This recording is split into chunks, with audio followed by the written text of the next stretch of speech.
का एकदम पगलाइल बड़ा का। तू कहो दिन भर के कटनी से पिया हम थकनी होखना बेसरमी।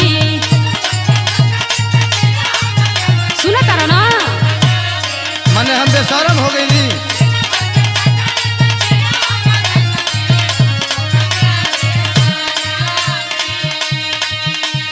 दिन भर के कटनी से पिया हम थकनी होखना बेसरमी। अच्छा अलगे बिछवना ले लो अलगे बिछवना ले लो लागता गरमी।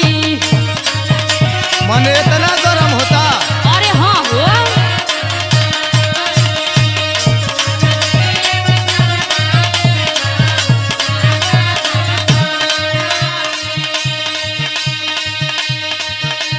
माने आज तो के गर्मी लागता हाँ तो नहीं खे लागत का।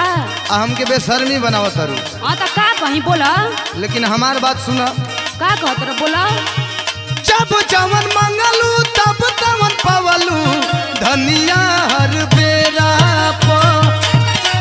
अरे का देले बड़ा हो इहो तनी याद करो।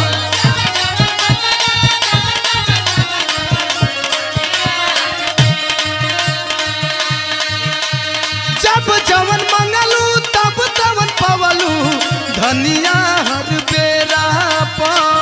संग ना सुतावतारू संग ना सुतावतारू भेज देलू डेरा प।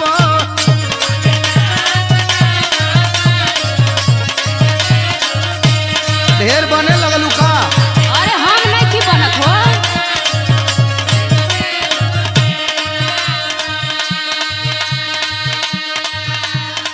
देखा हम तार कुल रहन जाना तनी। ऊ का हो हौआ बे दर्द मरद दर्द ना जाने ला। मने तहार दौरत तहार मरत नहीं के बुझत त के बुझता। अरे तू नहीं खा बुझत हो।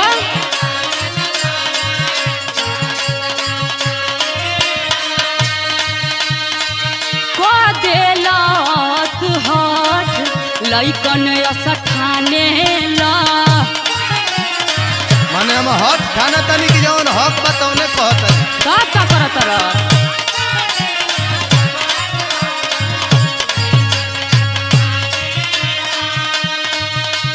नया नोहर कनिया के बुझ परेशानिया उमर बहनर में। अरे हमर परेशानी बुझल कर हो।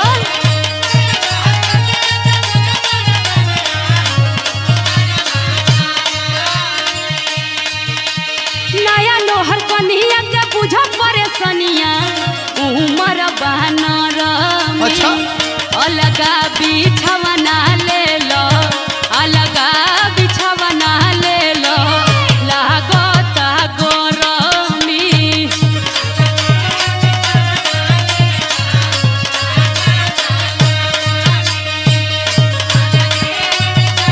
और रोज अलग सुतले नहीं की त आज कैसे सुती। सुना ना बोला आखिर हमर बतिया काहे ना समझेलू। तू तो हमार बात नहीं खा समझत हो। तनी सुन ल। बोला बोला के जहवनिया कनिया आवेलू ना सेज प। अरे दिन भर के थाकल बानी हो। आवा ना आई लव यू।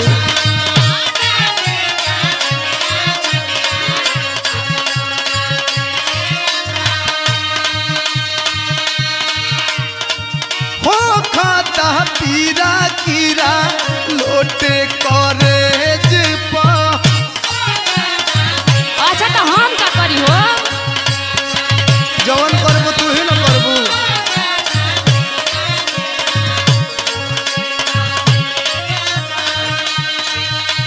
निमन बहुरावा हो जल बहुरावा ऐसन बखेड़ा प।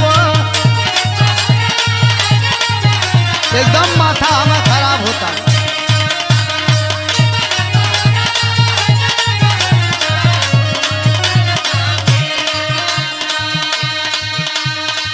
कवनो पहुरावा हो जाला महुरावा ऐसन बखेड़ा प संगे ना सुतावह तारू संगे ना सुतावह तारू भेज देलू डेरा प अरे हम ना सुताइबो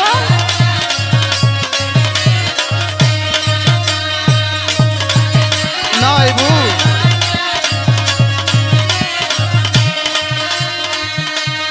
अच्छा तो हमारो बतिया सुना अरे तहरे न सुनतनी हो दिन भर त खटते बानी रतियो के खटब जदी त माजा या अउरी का होई अच्छा हाँ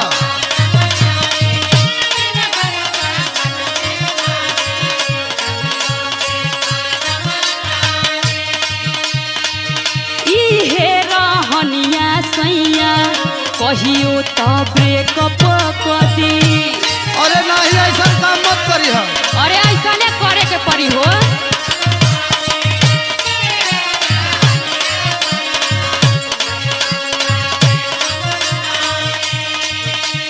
सुना ऐसा जनावा मनाइला तू मनवा दिल नहीं भर में अब कैसे बनाई हम अरे कुछो होखे वाला नहीं थे हो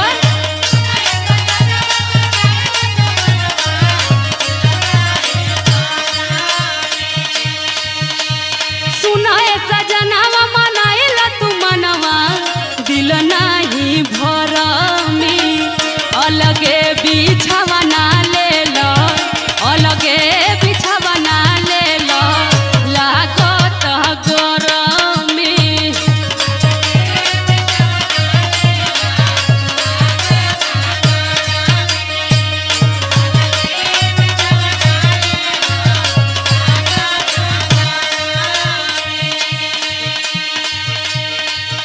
ए लाला भैया हऊ हमार तकिया बिछौना तो हम जाता नहीं लेकिन एगो बात सुन लो का कहत रहा बोला आज वाली रतिया पतिया कबो ना भूलाई अरे जा जा ये कुल जवाहिर का काम है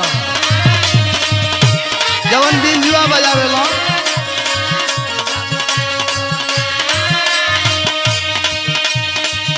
अगुआ अखिलेश जी से ओ रहन सुनाई अखिलेश कवि जी और राजेंद्र रोहित कवि जी और रमेश भैया जौन आर के स्टूडियो का मालिक हो उनहू का दोस्त बा मिल नहीं मेवा दह के लदेवा सुत के पटेढ़ा प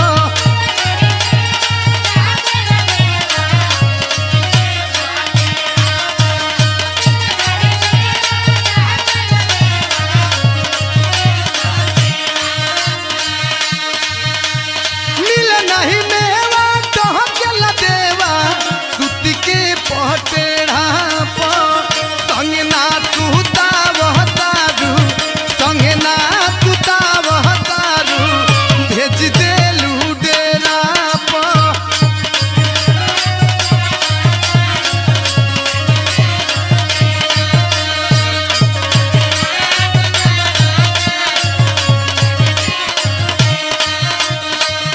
अलगे बिछावा ना ले लो लागत गरम में संगे ना सुतावह तारू भेज देलू डेरा प अलगे बिछावा ना ले लो लागत गरम में संगे ना सुतावह तारू भेज देलू डेरा प दो अरे जा होने खरिहानी में दो सुता दो तकिया बिछौना दो हम चली